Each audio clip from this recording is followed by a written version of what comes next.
Hello, everyone. My name is Hunter Van Dola. This is my colleague, Tom Carrill. We're both first year medical students here at Georgetown University, and we're really excited to speak to you today about blood pressure. And just before we dive in, I want to talk a little bit about why it's important to talk about blood pressure.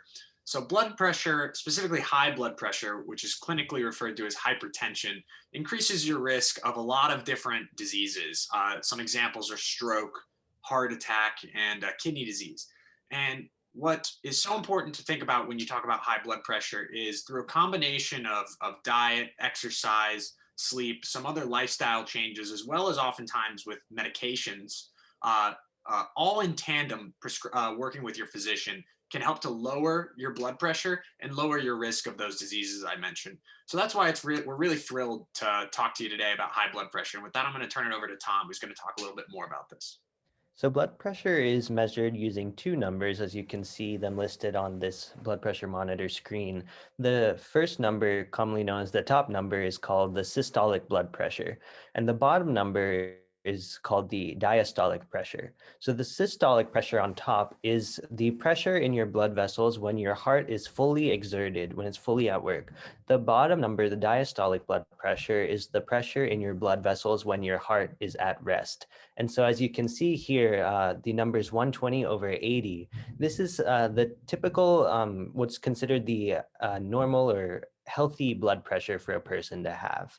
And so the American Heart Association has listed out some categories or some ranges of blood pressures. And you can note on this graph that as we go higher above 120 over 80, we enter into these ranges of elevated and hypertensive blood pressures, and these can be unhealthy and even dangerous. So we want to be careful about maintaining a lower blood pressure. And so to either prevent our blood pressure from going up too high or to get it back down, our lifestyle choices are really important. And so that includes our diet. And again, the American Heart Association has made certain recommendations of what foods are heart healthy and which ones are not so heart healthy. And so you want to limit your consumption of processed meats, red meats, refined carbs like white bread, and you want to take in more of vegetables, fruits, legumes like chickpeas and beans, nuts, whole grains, and fish. You also want to limit your intake of saturated and trans fat. You can find out how much is in your foods by looking at the nutrition facts labels on your foods. And you should take in more of monounsaturated and polyunsaturated fats instead. You also want to limit your intake of salt and salty foods because salt will increase your blood pressure. And you want to take more of potassium because this will help release the salt that's in your body already. And in addition to diet, your lifestyle factors such as sleep and exercise are also really important. So both the quality of your sleep and the duration of your sleep, and some good exercise every day can go a long way in helping to maintain a healthy blood pressure. Our colleagues have made separate videos for each of these topics for you to watch at your pleasure, so be sure to check those out.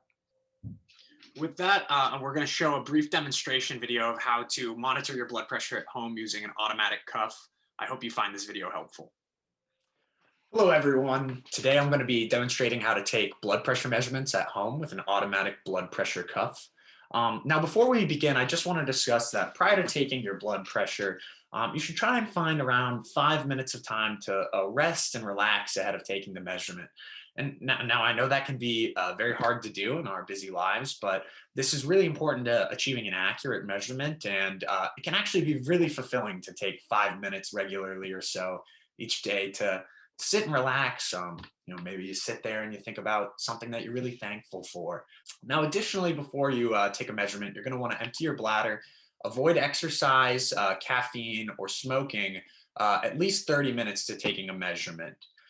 Choose to take a measurement in a firm chair like the one I'm in. It's a swivel chair, but it's quite firm. You're going to avoid taking a measurement on your couch or sofa.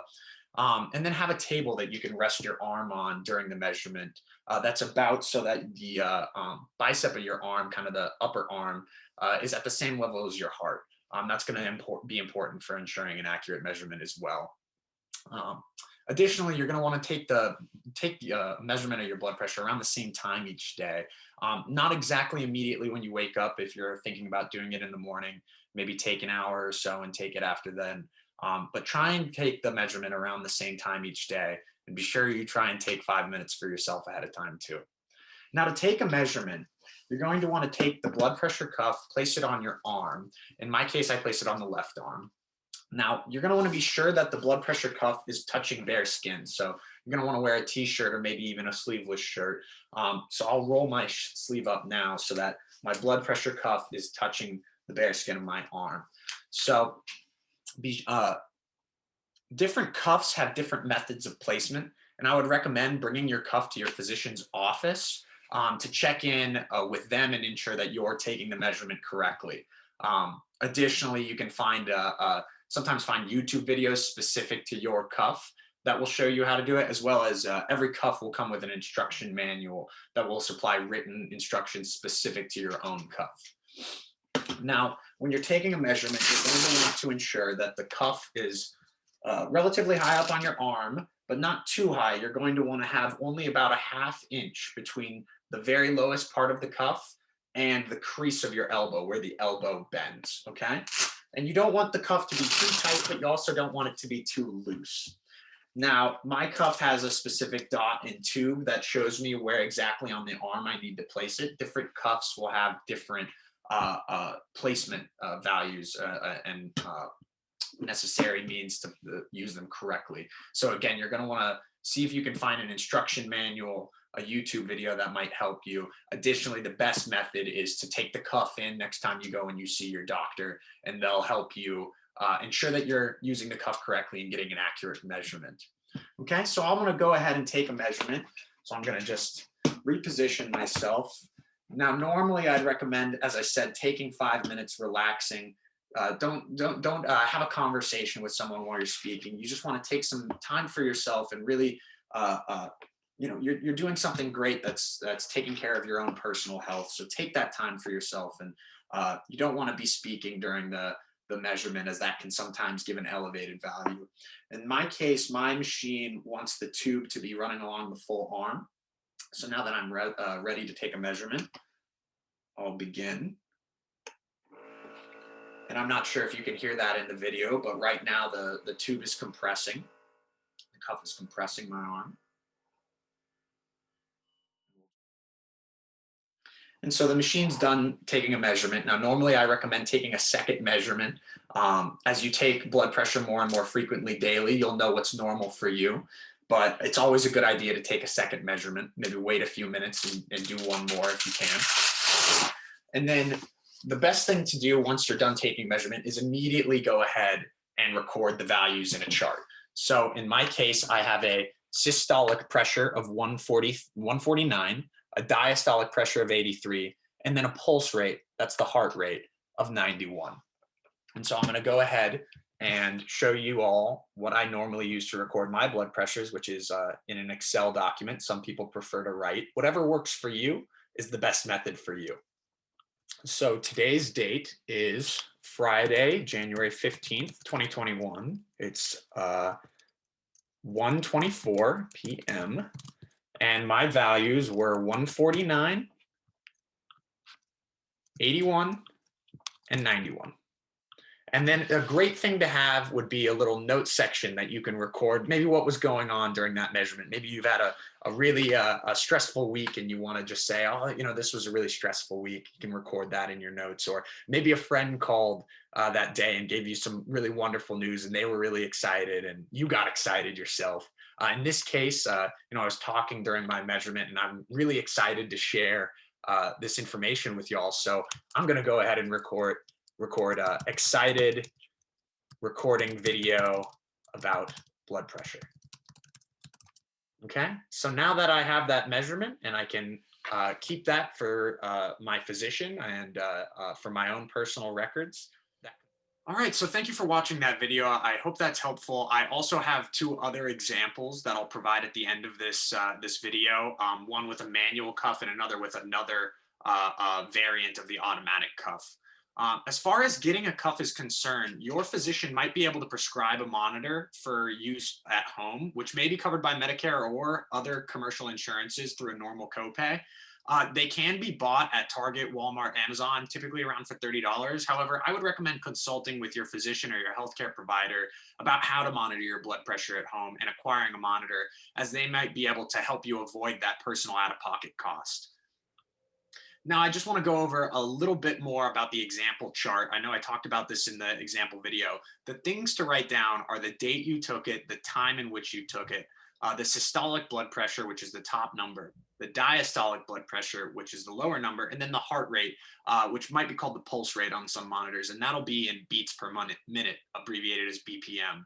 And then, as I said in the video, a great category to have is that general notes, where you can write down anything that might have been going on at the time. Some additional tips where, if possible, you want to take your blood pressure at the same time each day.